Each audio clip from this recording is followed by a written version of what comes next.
Good afternoon and welcome, everyone. Before we start with today's session, I would like to begin by acknowledging that the land on which we gather is the traditional unceded territory of the Coast Salish peoples, including the territories of the Musqueam, Squamish, and Tsleil-Waututh First Nations. On behalf of Law Foundation and Legal Aid BC, I welcome you all in today's session. I'm also extremely thankful to Kayla and Anna for providing tech support and all the support we need for this session today. It's my privilege to introduce the speakers for today's session. Zuzana Modrovic, she's with Tenant Resource Advisory Center from 2016, and prior to that, she articled with Community Legal Assistance Society, and before that, she was a poverty law advocate with Kamloops and District Community Services Society. Please join me to welcome Zuzana Modrovic. Along with Zuzana, we have Rob Patterson.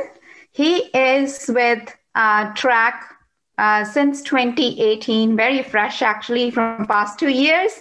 And I think we all need to congratulate him today as he's been called to the bar yesterday. So he is a lawyer according to the Law Society now. So congratulations and welcome, Rob. Please join me to welcome Rob Patterson. And here you go, guys. And before we start the session, also, I would like to say that all the questions and answers, please post them in the Q&A section. We will try to answer them after each section, but if there is a need, the speakers will try to answer it right at the time, or I will interrupt them.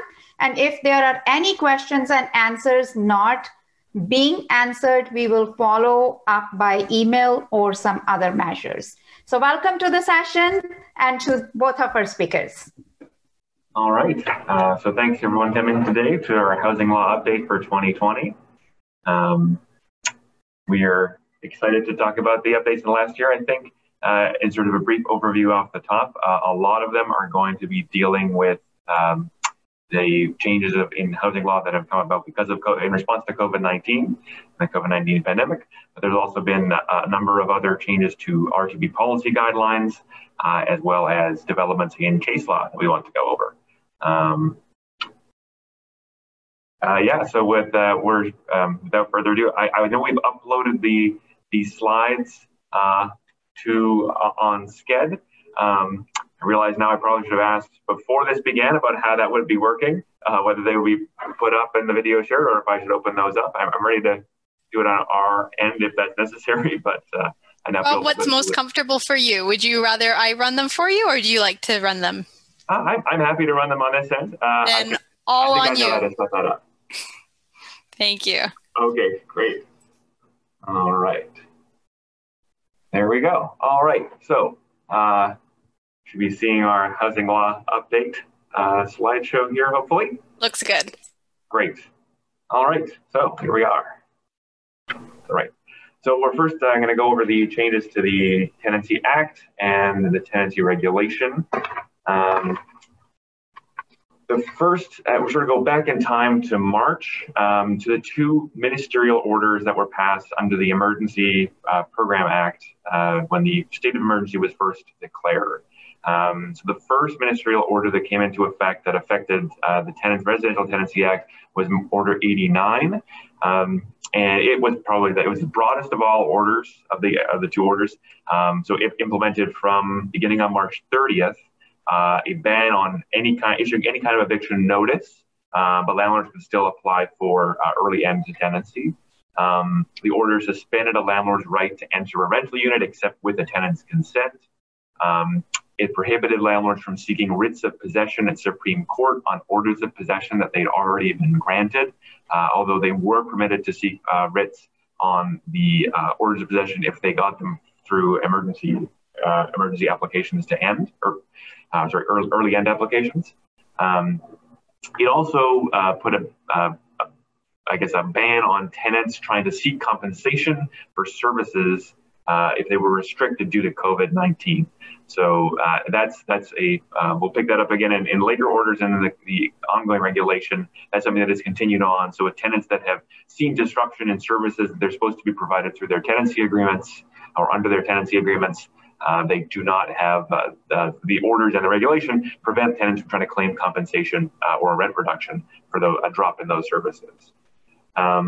So that order was in place on March 30th, and it carried along until June 24th, where Order 195 modified Order 89. So it lifted the ban on landlords' right to entry. So landlords were again allowed to give 24-hour notice to tenants before they could, and then exercise the right to come into a unit.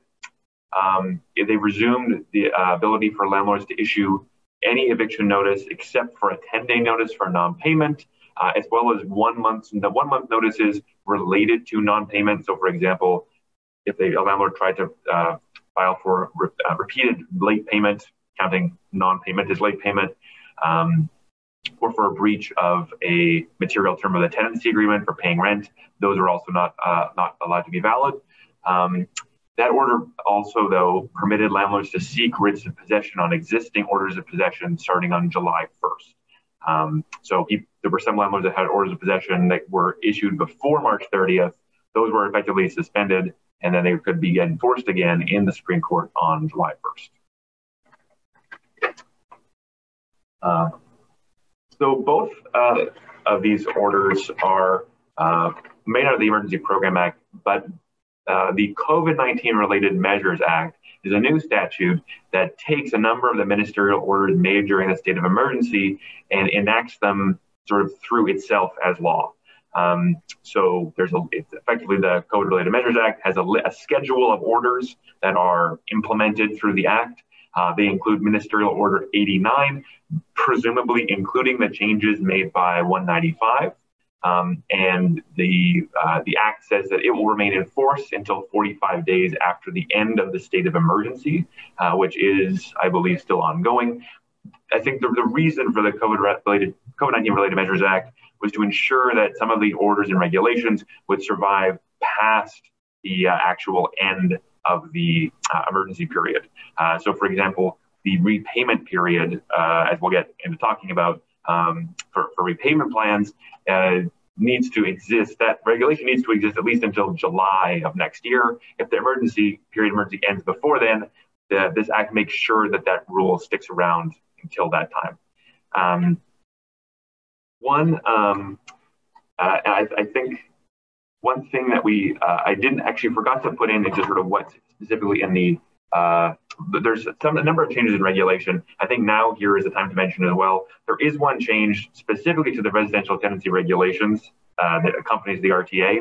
Section 1.1 has been included. I figured it's a good idea to put it in here because it relates to COVID-19. Effectively, 1.1 in regulations defines a COVID-19 emergency shelter.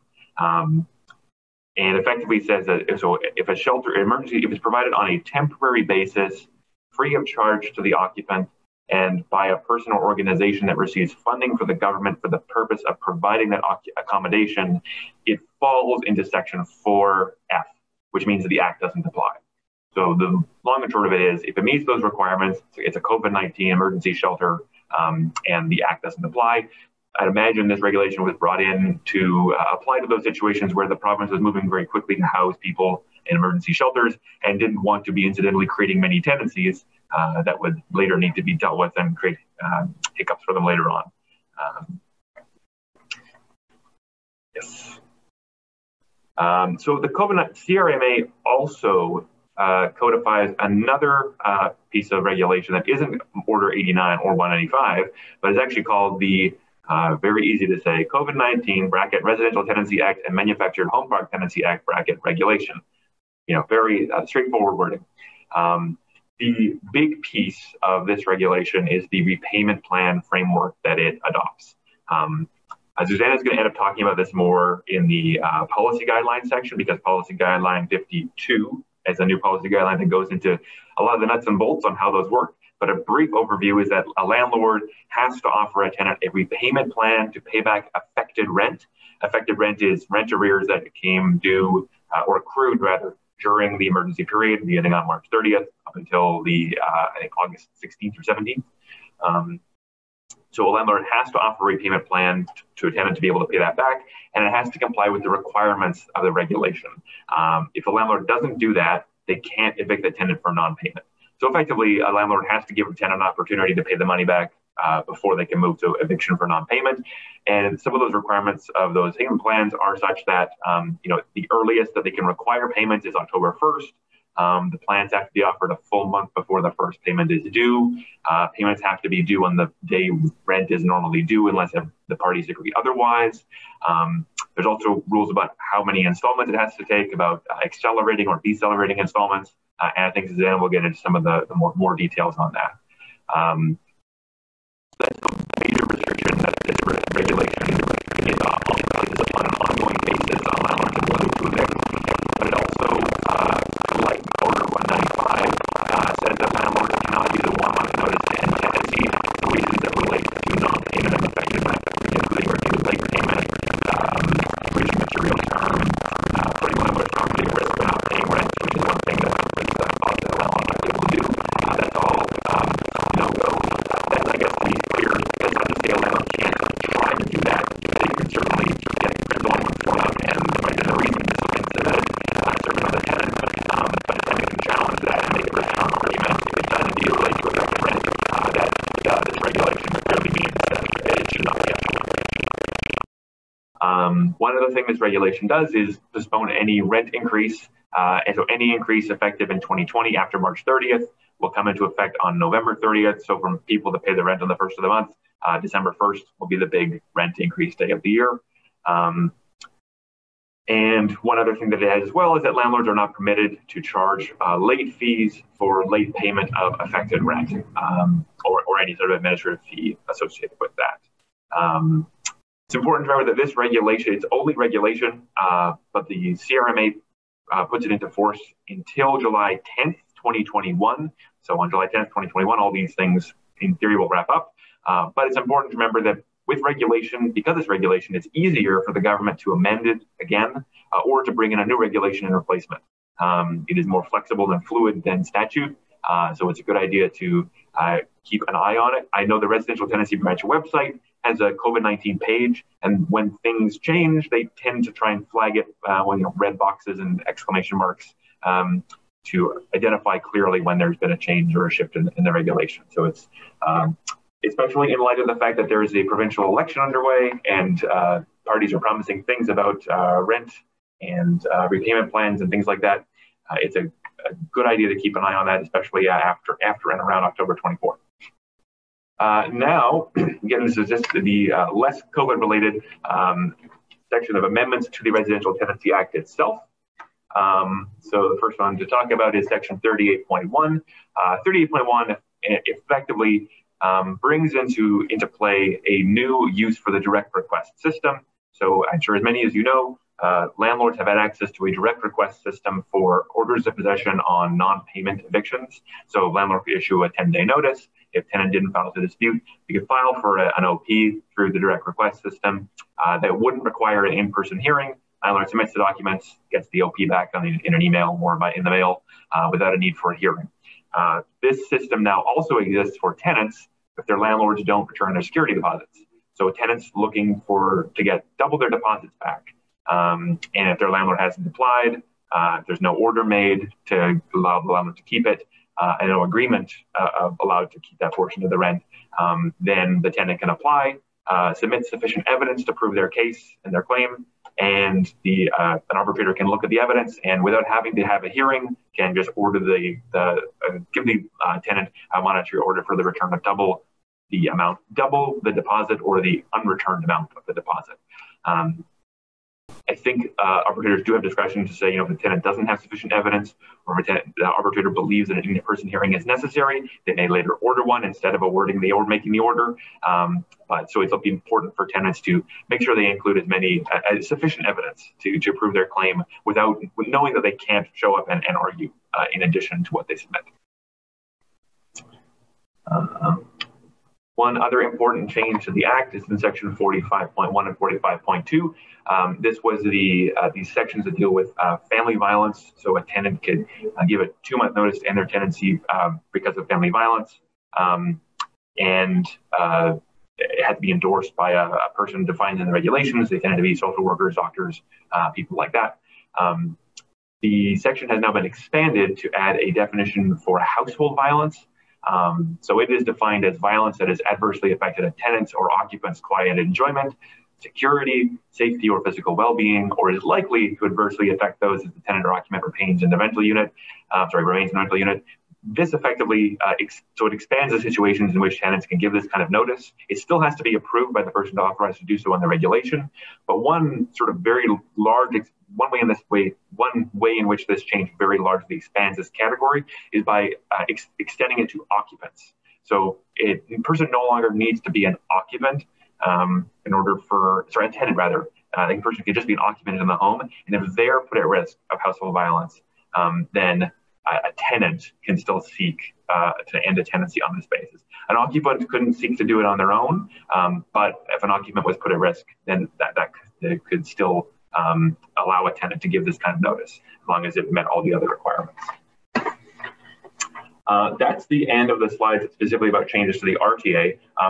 I have a section on changes to the MHPTA that's only one slide because the COVID-19 RTA MHPTA regulation puts in place, I've read them a couple times to double check this. I'm 99% sure they are identical provisions that will apply to MHPTA tenancies that apply to RTA tenancies.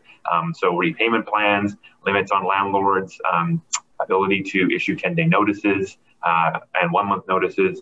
Everything I said on that other slide will also apply to MHPTA tenancies.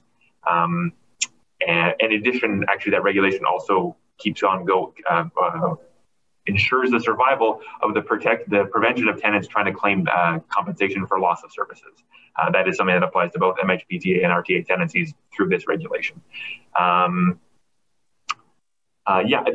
sort of is the end of the legislative change section of the presentation. So if anybody has questions about, I'll check the Q&A. There is one question. Okay, great. Yeah, it's on what is the direct request for an OP and what section? Okay, that's a good. I can't think of the section of the Act off the top of my head. But so a landlord has the ability. I think perhaps it was asked before I did my brief explanation earlier.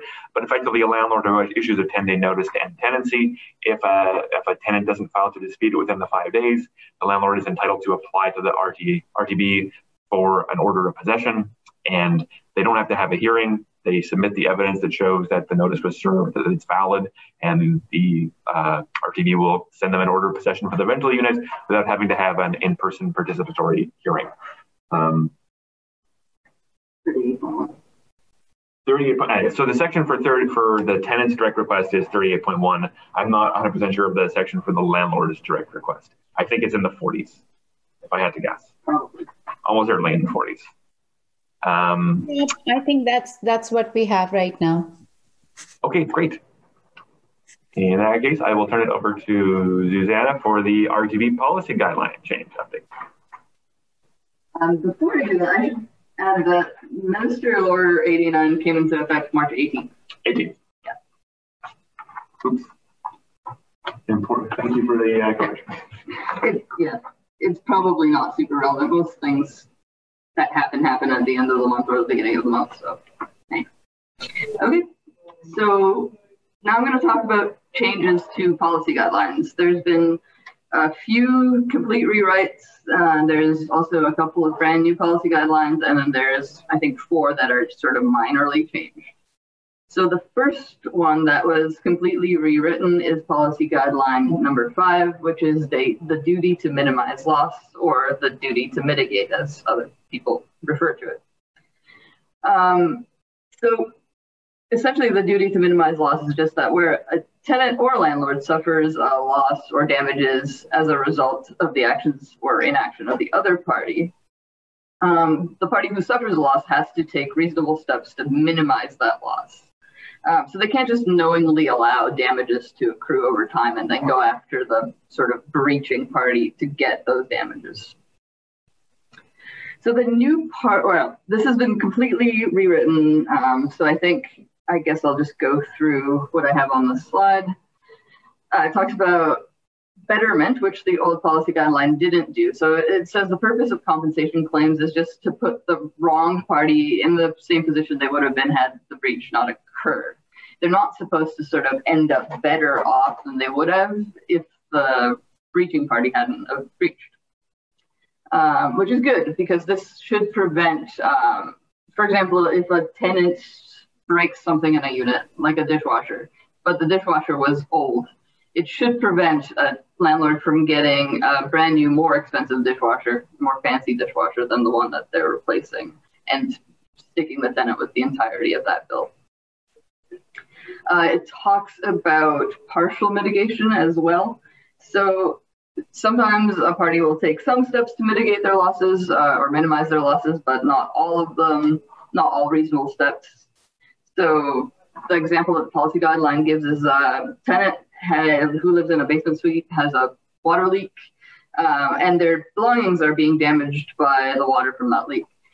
If the tenant takes steps to let the landlord know that there's a leak so that the landlord can fix it, but doesn't take steps to sort of move their belongings or protect them in some way, they may not be able to get all of the compensation for all of their belongings from the landlord if they haven't taken that reasonable step.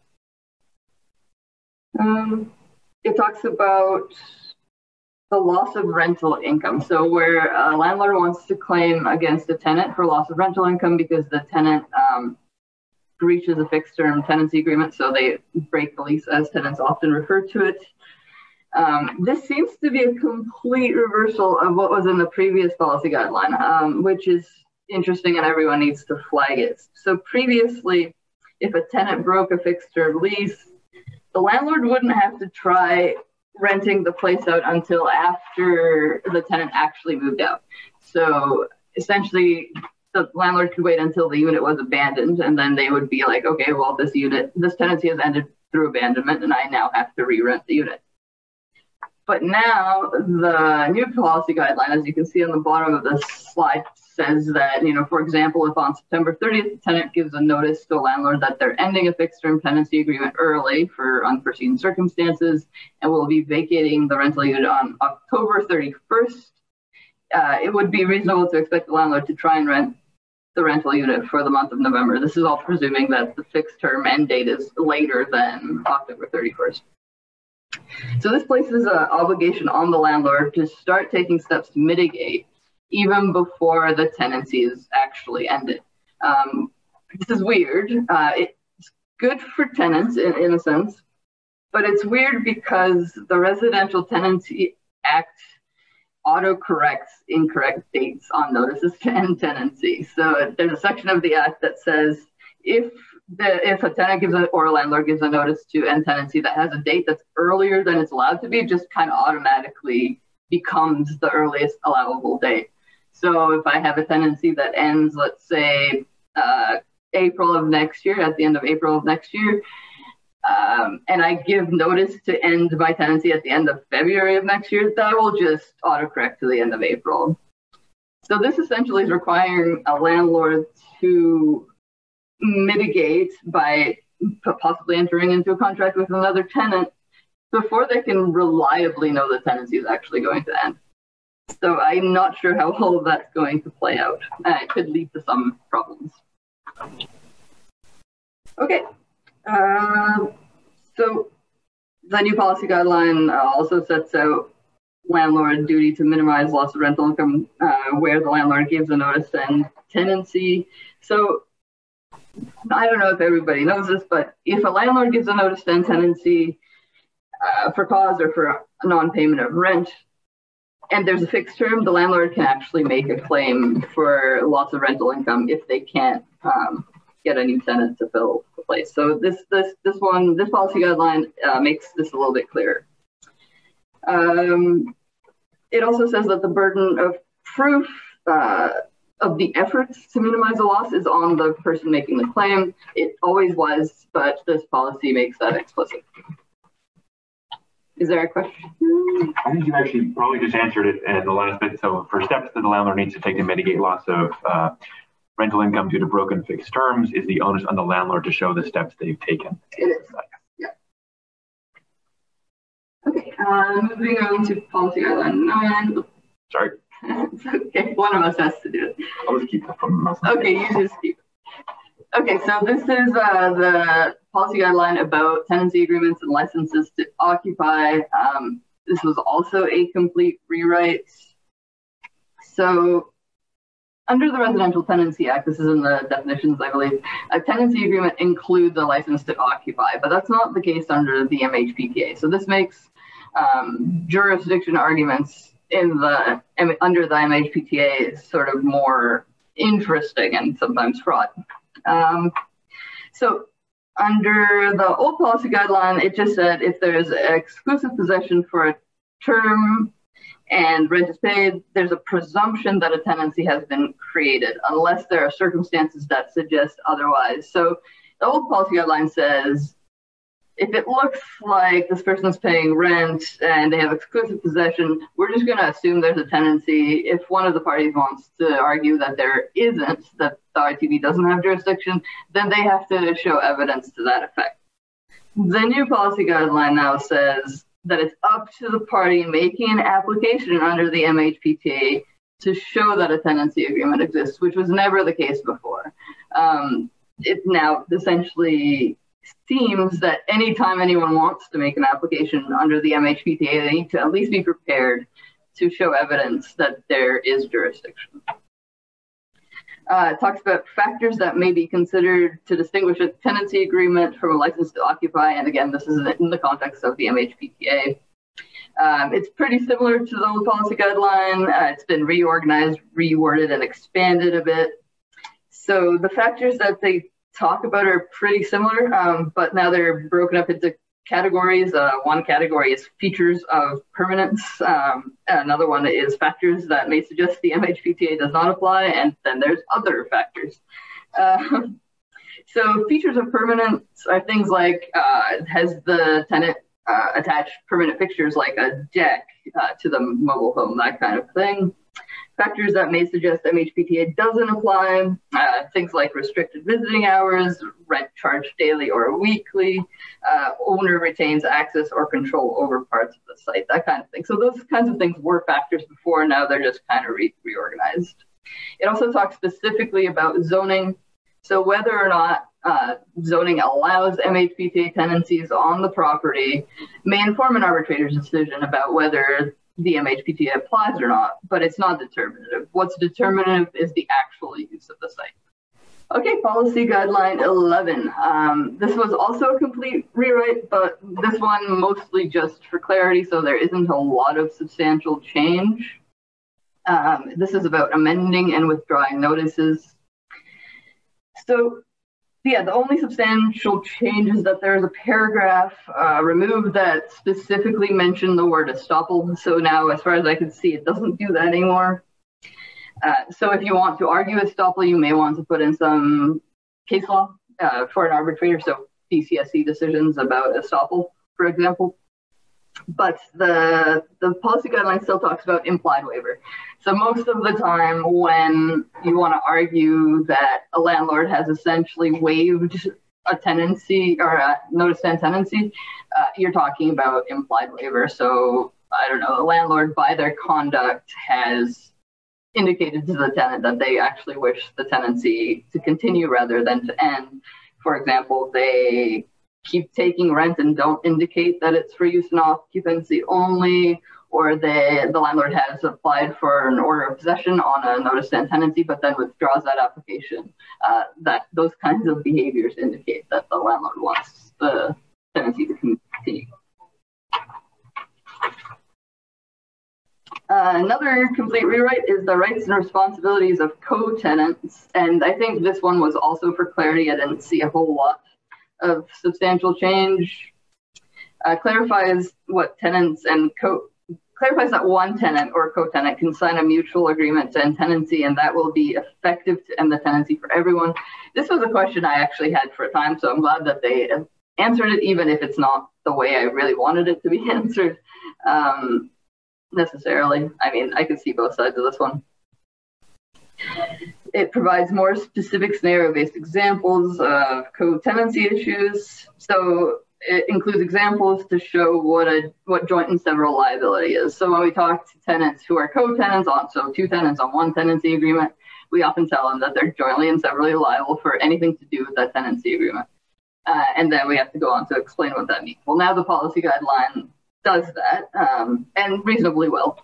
So it gives an example, for example, where there's two tenants renting a place. The total rent for the place is $1,800. If one of them suddenly can't make 1 month's rent payment, the other tenant has to make that up. And if they can't, then both of them might get evicted regardless of the fact that one tenant might be able to pay their half of the rent. It also says that the landlord can make a claim against either co-tenant for any damages arising from the tenancy. It now explicitly says that a co-tenant who moves out without giving notice remains liable for the tenancy agreement. So presumably any damages incurred as a result of something the remaining tenant does, the landlord could go after the tenant who moved out if they didn't give notice that they were moving out. So that's something that people really need to be aware of when they're sort of moving out of co-tenancies, but they're like, well, I want my roommate to be able to stay. It's very nice that you want your roommate to be able to stay, but if the landlord doesn't agree to amend the tenancy agreement to remove you, then you're still on the hook for anything that your roommate does. And if that tenancy lasts for 10 years, that may be how long you're liable for anything that happens therefore, right? And then if there is damages awarded against you, the person who's moved out, and you want some kind of compensation for that, it's up to you to go find that old roommate and go after them for that money. So it's something people need to know. And it also clarifies what it means to be tenants in common and what evidence might go to establish that. Tenants in common is not a super common thing.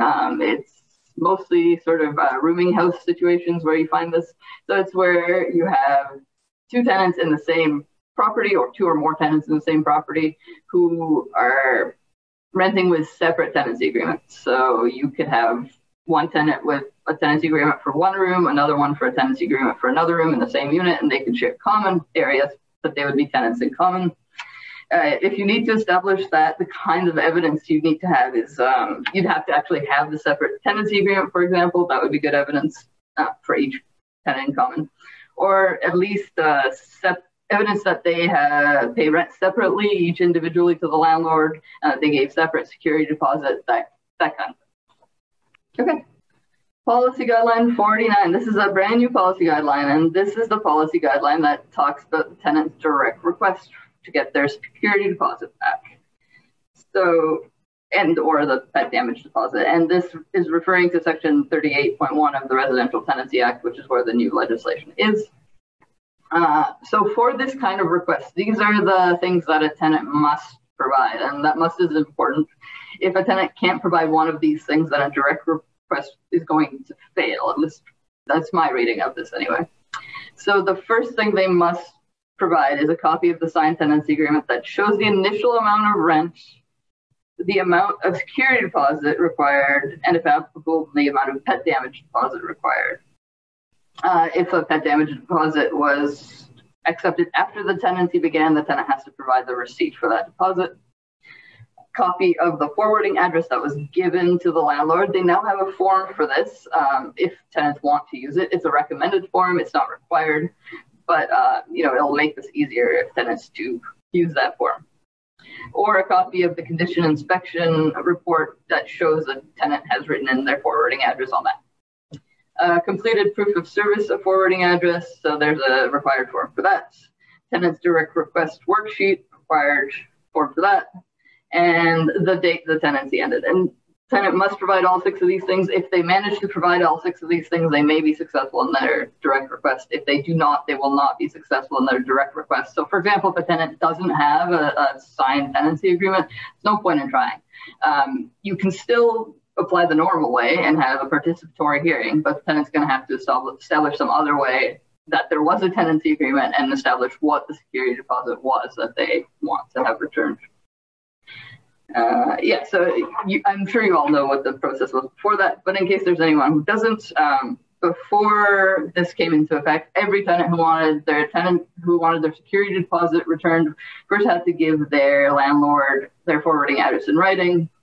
Then they would have to wait 15 days from the day the landlord got that forwarding address in writing or the day the tenancy ended, whichever one was later. And if the landlord had not given back the security deposit or applied to the branch to be able to keep it, the tenant could then apply for double the security deposit. So now if a tenant can apply for all of these, can provide all the things in the list on the slide, then the tenant can skip the participatory hearing, but the other requirements still remain. They still have to give the landlord the forwarding address in writing, wait the 15 days, etc. Okay, so this slide talks mostly about proving service. So forwarding address can be a letter, can be in the condition inspection report. The proof of service of forwarding address is a required form for a direct request for the return of a security deposit. Tenants can use any method of service permissible under Section 88 of the Act, but the policy guideline lists preferred methods of service along with examples of evidence that the tenant can provide to substantiate service using those methods. Some of the preferred service methods are registered mail, and the proof that a tenant can provide there is just the mail receipt showing the tracking number and also the tracking information that the tenant can pull off the internet to show what happened to the package.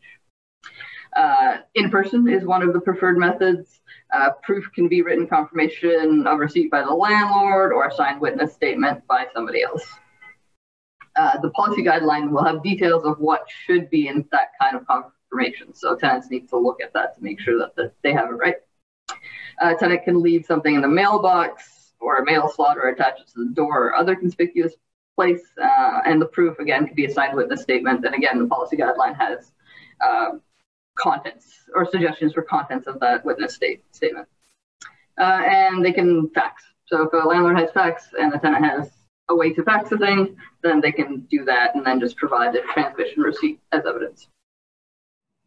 Okay, policy guideline 49. Okay, so there's a number of things that could happen if a tenant makes a direct request to get their security deposit back or their pet damage deposit back. The first is that they are successful and they get the monetary order that they were seeking.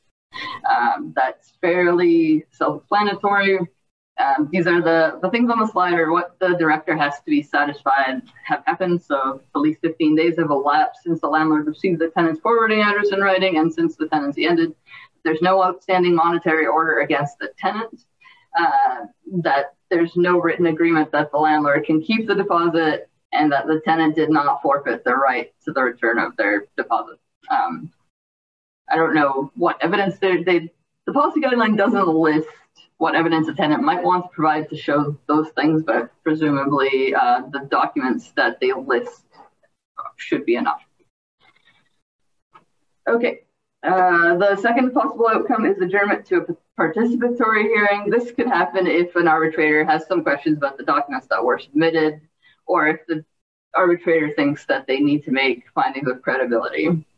And last, an arbitrator can dismiss a tenant's application for a direct request with or without leave to reapply. So this might happen if a tenant misses some of the documents that they were supposed to provide, or tried to use the direct request process to make a different kind of monetary claim, like compensation for loss of services, for example. Or if an arbitrator looks at the application and decides that this person probably wouldn't be successful even in a participatory hearing based on the evidence, then they could be dismissed. This is another brand new policy guideline. I have quite a few notes about it, but I may not go through all of them because I think a lot of it is touched on in Rob's portion. So this is the policy guideline that details everything you need to know about repayment plans. So first, it defines what effective rent means. So the repayment plans are plans that a landlord must give to a tenant to repay what they're calling effective rent.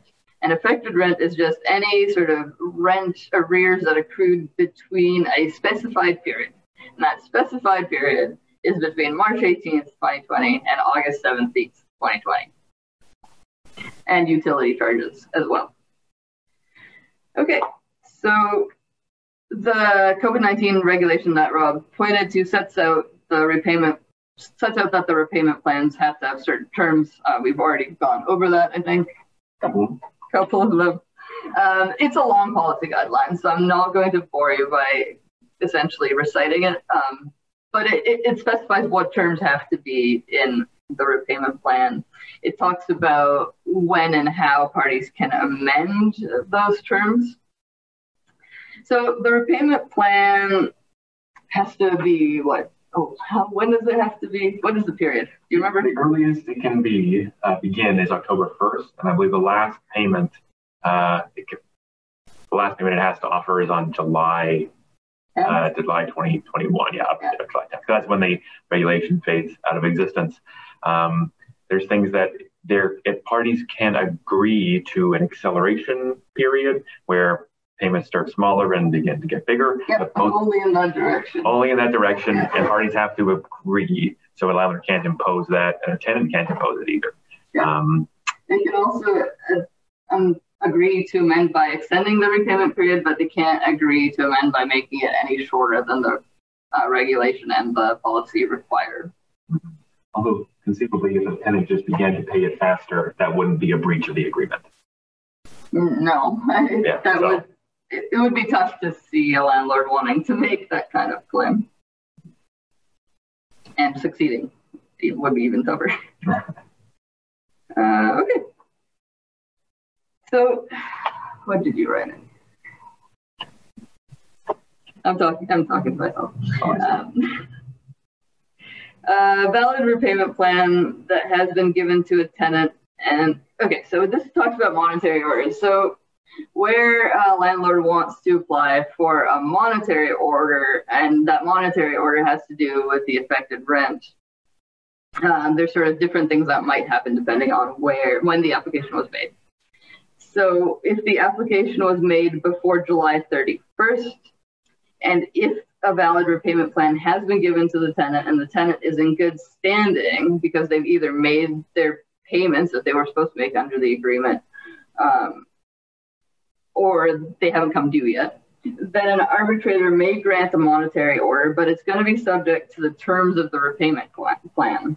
So the order will just set out that the tenant must pay the unpaid affected rent in accordance with the repayment plan that they're already complying with. So that's effectively the repayment plan was from double dipping. Yeah, saying it would pay me back, but also pay me everything all at once with the monetary order. Second scenario, if landlord and tenant have entered into a valid prior agreement. So agreement prior to the repayment plans in position. Is that a good way to put it? Yeah, so their valid prior agreements are agreements that comply with the terms of repayment plans but were made before the regulation existed. So if landlords and tenants manage to guess what their requirements would be and had a plan that meets them, then that's a valid prior agreement. I guess one thing to mention is that valid prior agreements can be canceled unilaterally by either party for some reason. And as long as there's a repayment plan that conforms with the current requirement is put in its place. And either a landlord or a tenant can terminate it by offering the other a repayment plan.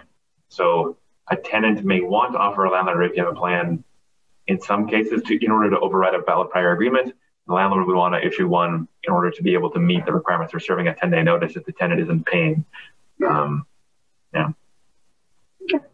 Hi, Rob and Zuzana. There are 3 questions. You want to answer them now or later on?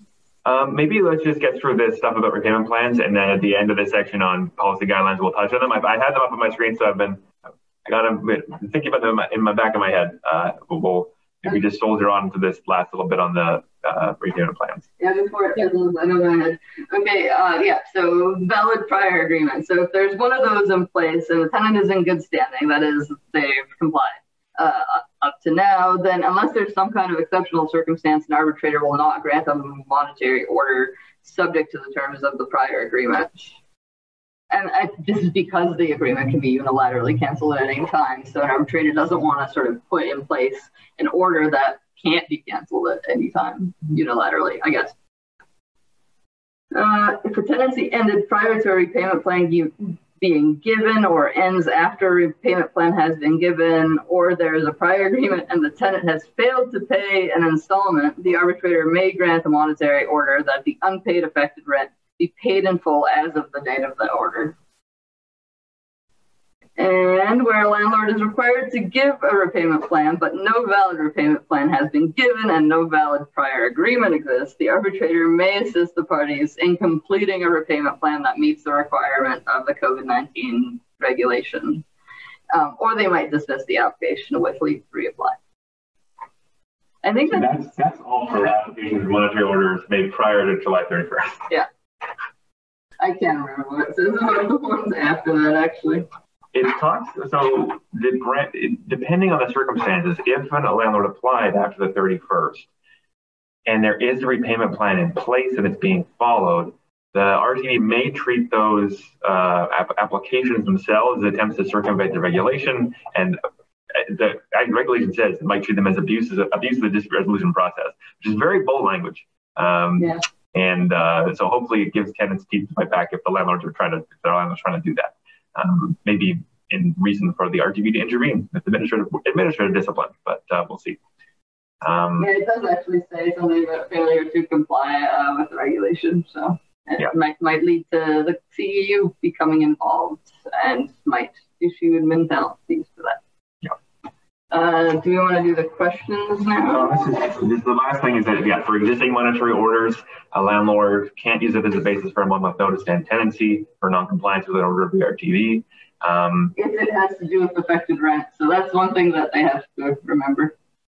If it deals with affected rent. Yeah. Yes, for affected rent. So all of this is only about rent arrears accrued during that specified period. Any other monetary order, if a tenant doesn't comply with it, then a landlord can issue an eviction notice for cause for that. I think the way to finish it up is to say, I think that it's a very complex net of regulations around repayment plans and the COVID-19 measures in general. Every fact scenario is probably going to clash with it in a whole different way. So it's important to, if you see that come up, refer to the policy guideline, refer to the regulation itself, and don't be afraid to ask for help with it. Because I expect as we start to see them too, it's going to be very confusing, and it'll be good to work together on them to puzzle out the knots. Yeah. So far I should add that I haven't heard from any tenants specifically about any issues with repayment plans. So, but we expect to start seeing more of that. Okay, now we got three questions in the queue. So first, is the change regarding MHPTA occupants related to the distinction between established manufactured home parks and those claiming to be vacation pads? So I think policy guideline 9 is always intended to try and distinguish between what's a real manufactured home park under the Act and what isn't. So I think by outlining the factors a bit differently, they're probably trying to get at that question of if you're only there to a temporary period of time, is it more like a vacation pad, as you say? So it might be trying to get at that. I don't know. I don't think it really changes anything to do with that. The other thing I should say is that it doesn't distinguish between parks. It distinguishes between tenancies and licenses, right? Like, so you can have a manufactured home park or park that both has MHPTA tenants on it and also has people with licenses to occupy because they don't meet the requirements of the policy guideline. In the same park, they could be living next to each other. So yeah, I don't really think it helps with that.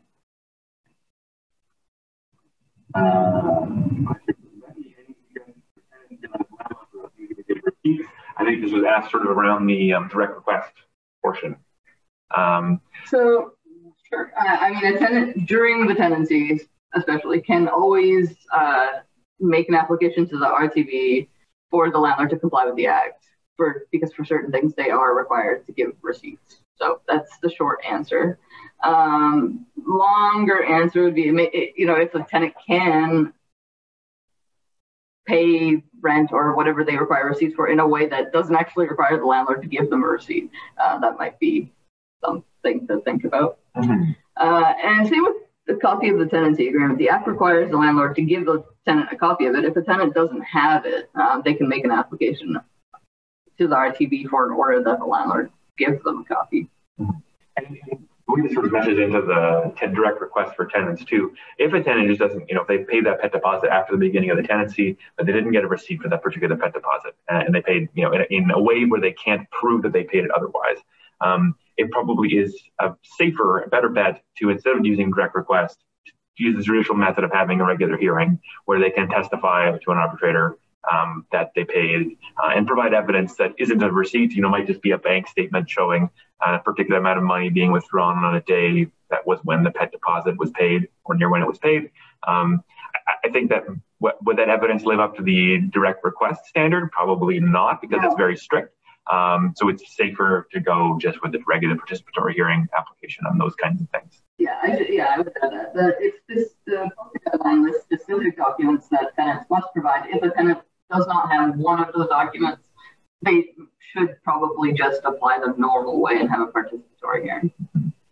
And our third question from JP, landlords often trick tenants in deciding to move out inspections, which forfeit the right to claim the deposit. However, tenants don't always know this and are often told they must sign to get the deposit. How to fight that? How can you fight that in a dispute resolution? I think it's very hard to fight that in a dispute resolution. I think tenants and parties in general are expected to read what they're signing. If a party knows that they have difficulties with that kind of thing, it might be a good idea to have somebody with you at that point in time when you're doing the condition inspection that can help you with that. But in general, if you sign something that explicitly says that you're forfeiting your deposit, which the inspection report does, you're probably not going to have a lot of luck trying to get an arbitrator to set that aside. Yeah. You can always, tenant can always testify, can make a stat deck or an affidavit explaining what was in their mind at the time, but it's always going to be put up against that signature. I think it is important to note, like the RTB standard form for condition inspection has two spots for a tenant to sign. There's a spot that says I agree with the contents, and or I don't agree with the contents. And I think only one of them allows the landlord to keep a deposit. And even if a tenant wasn't using that, or landlord wasn't offering that form, it was a different form, a tenant, you always kind of want to be able to sign it to prove that you participated, because if you can't prove that, you're going to lose the right to the return of your deposit. But if a tenant can write on it, I disagree, or I don't allow, the tenant can add their own term effectively onto it by scribbling it next to their signature. That might be one strategy, but it's a kind of a beforehand strategy. It's not going to solve it after the fact. But in a hearing, parties can testify, and if the facts are such that it makes more sense that the tenant was confused than it was that they actually agreed to give the deposit back, there might be room to argue. Yeah, it's possible. Okay. Good. Yeah. Policy Guideline 53, Publishing Administrative Penalties. This is a brand new policy guideline. Essentially just talks about that fact that the RTB has started to publish administrative penalty decisions on their website. Talks about the purpose of doing this. It's deterrent against non-compliance, accountability for penalized parties, transparency of the compliance and enforcement unit. And the decisions are going to include the name of the party that gets the penalty. And the nature of the contravention and the amount of the penalty.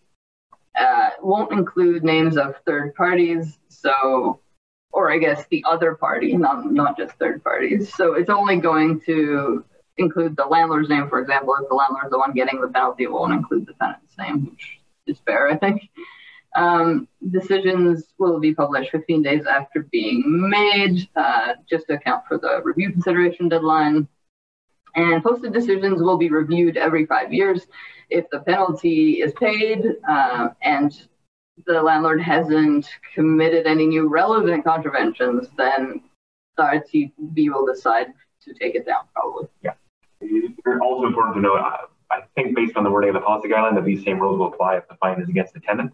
There apparently have been some made against tenants, but I think they are hopefully reserved only for the worst actors out there. So.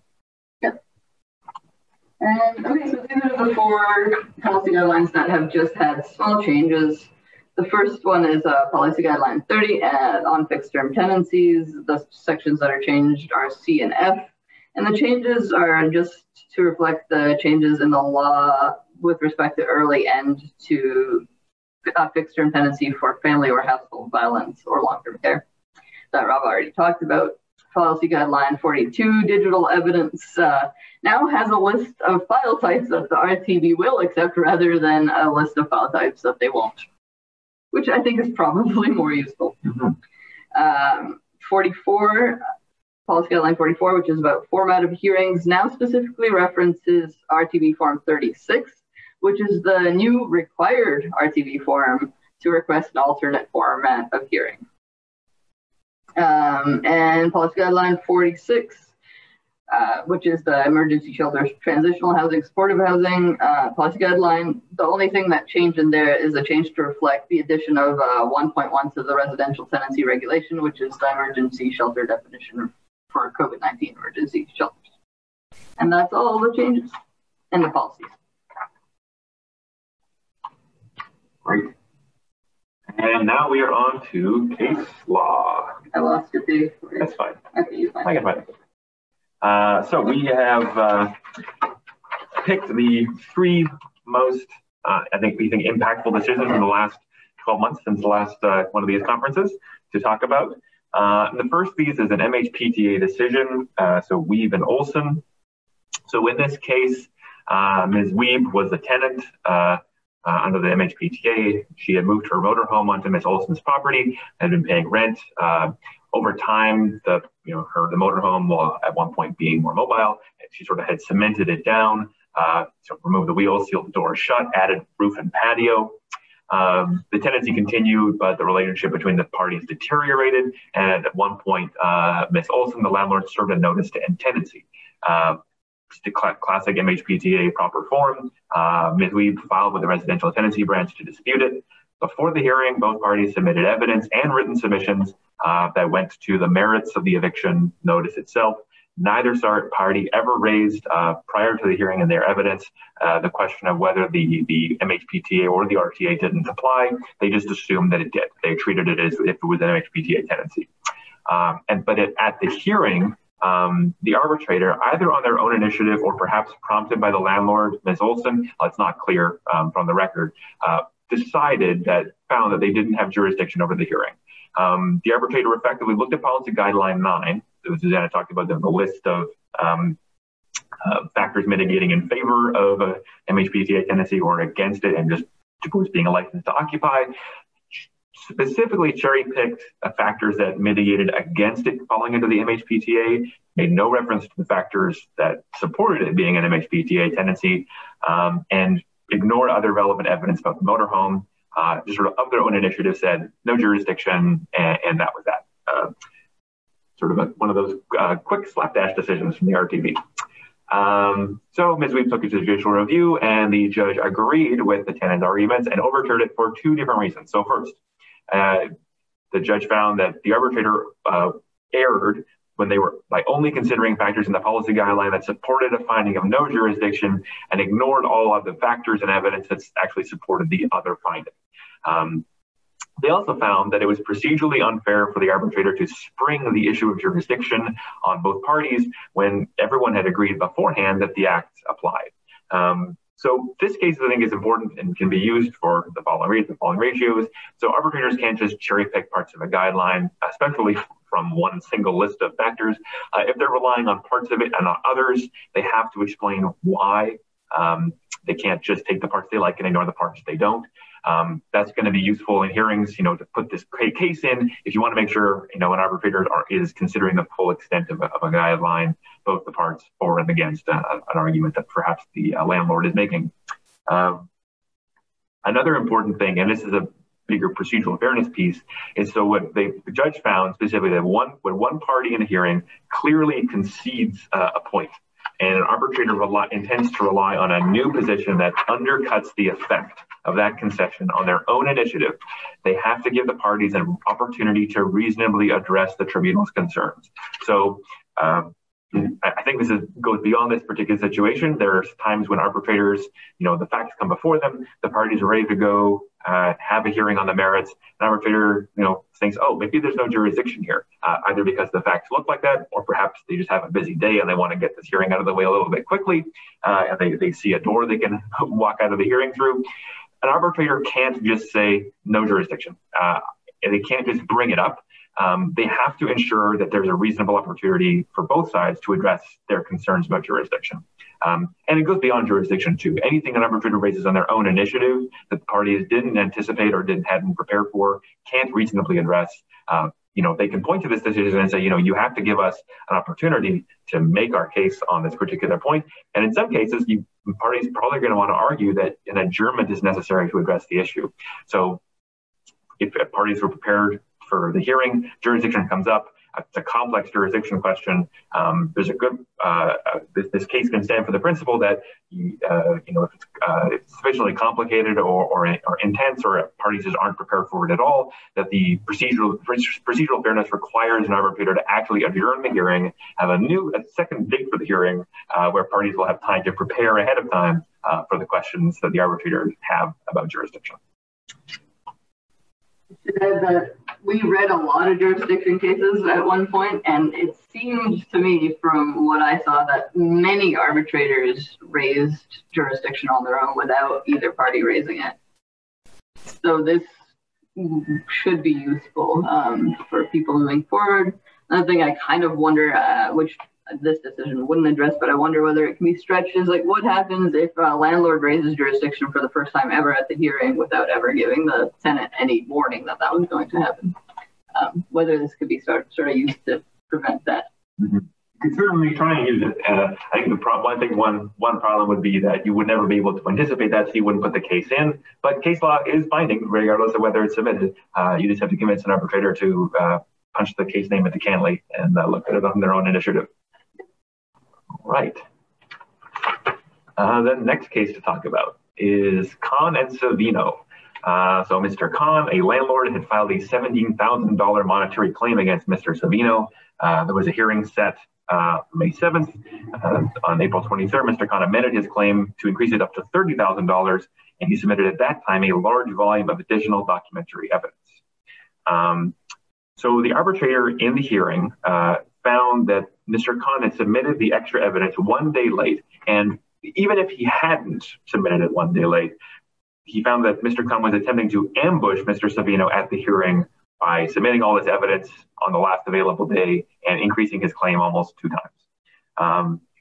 The arbitrator made other findings as well regarding Mr. Kahn's delay in providing documents. However, during the hearing, the arbitrator never actually asked Mr. Savino whether he was prejudiced by the late service of evidence. So he never asked, were you able to review all the documents before the hearing, or do you have any concerns about that? He just assumed that he had been prejudiced by this service. The arbitrator also dismissed the entirety of Mr. Kahn's claim without leave to reapply. So simply because of the late evidence and the late increase, the entirety of the claim, including the original $17,000, was tossed with no leave to reapply. And that was not good. The judge found the arbitrator failed to follow Rule of Procedure 3.17, which requires arbitrators to give both parties an opportunity to be heard on the question of accepting late evidence. Effectively, the ratio on that piece of part of the decision is that arbitrators can't just assume that parties are prejudiced by any particular thing that happens. They have to canvass both parties on the question of prejudice. If a tenant has submitted evidence a bit late, and an arbitrator, will be tempted to want to rely on the words of the rules of procedure, I think, as we often see, to not have to worry about considering that evidence. They can't do it out of hand. Both parties, the rule actually says both parties have to be given an opportunity to be heard on the question of prejudice. And that also means relative prejudice. So the question before an arbitrator should be is, if I consider this, or if I don't consider it, so if I dismiss this evidence and don't consider it, am I prejudicing the person who submitted it more than the person who would be forced to onto whom it's been served late? So who loses more in which scenario? The judge also found, of course, that it was wrong for the arbitrator to dismiss the entirety of Mr. Khan's case, and also that many of their findings of willful delay weren't based on any evidence. And this kind of also comes down to this conflict in the rules between Rule 2.5 and Rule, and so 2.5 that when a party files, they must, to the extent possible, include all evidence they're going to rely on at the hearing at the time of filing. It's a bizarre rule because there's the other rule that says all evidence has to be served at least 14 clear days before the hearing, which puts some tenants in a bit of a weird situation when you had evidence that was technically around at the beginning, but you haven't had time to organize it, or you're trying to file to meet a deadline, especially for an eviction notice. You know, very short deadlines to apply, very difficult to get all your evidence in place. I think there's some uncertainty about that. You know, we've certainly run into arbitrators who have said, you know, oh, your evidence wasn't served at the time of filing, was served only 14 days before. I might not consider it, so there's this clash between these two rules. Effectively, though, what the judge in this case found is that the arbitrator sort of made these findings of willful delay, that, you know, by Mr. Khan, by complying with the second rule and not the first, he was trying to ambush the other side. The judge sort of found that, you know, findings of willful delay has to be based on evidence beyond complying with the last possible deadline allowed in the rules. The judge does say, however, that Rule 2.5 is still relevant. So in some cases, parties may need to show that they did not have or could not have submitted at the time of filing evidence they submit later in the process. It's still the safer thing to do. You know, no one should be looking to ambush the other side, but it's always good to be as comfortably on the side of service deadlines as you can be. One also particular paragraph in this decision is very interesting to me. I'll skip the partway through it. Mr. Khan was not represented by counsel at the hearing.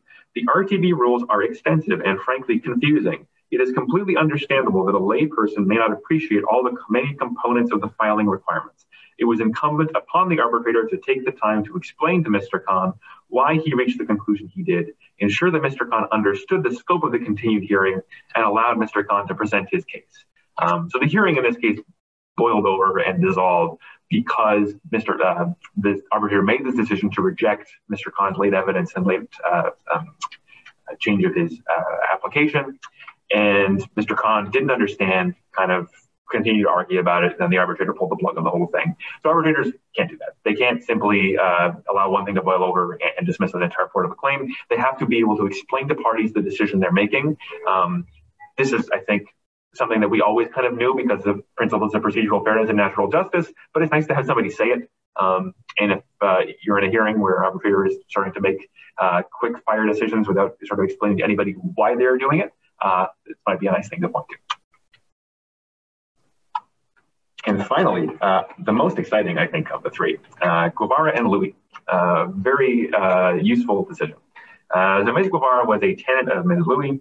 She consistently paid her late rent for the duration of the multi-year tenancy, and the two were friends. The classic example of a tenant and landlord not really caring about the wording in the agreement, pay rent when you can do it, and it worked out for many years. However, the friendship, as always, turned sour at some point. And Ms. Louis served Ms. Guevara with a 1-month notice for repeated late payment that Ms. Guevara filed to dispute. At the hearing, the arbitrator made the findings that you can see on the right side of the screen there.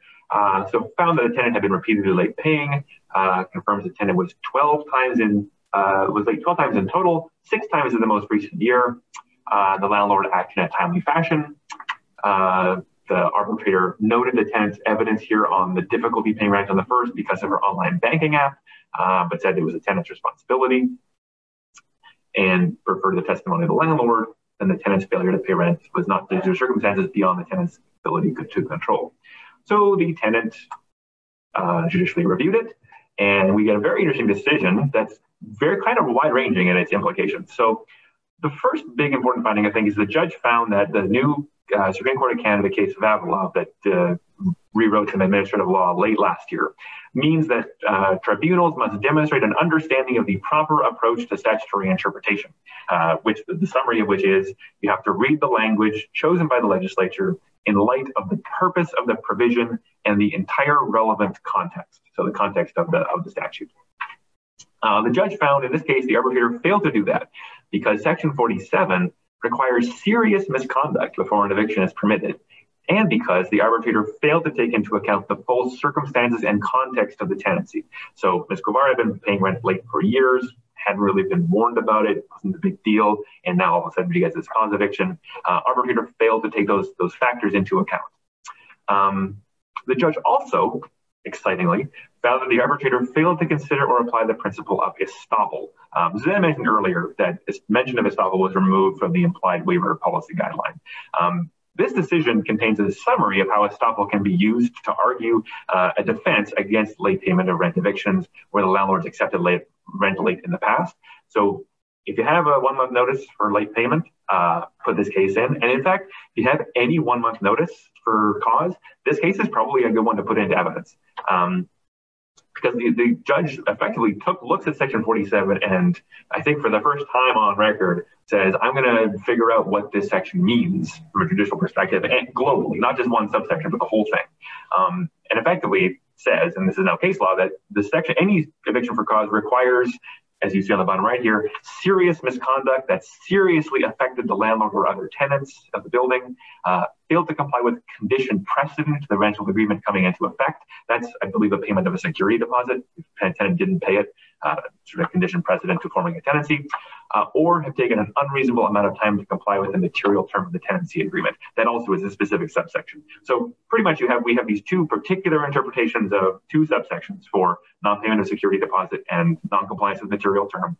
And everything else in that section has to be serious misconduct that seriously affects the landlord. So any kind of situation where a landlord's doing something a bit frivolous, that the cause listed is minor or not important, this is a great case to throw in and say, BC Supreme Court has said it has to be serious and it has to have serious effect.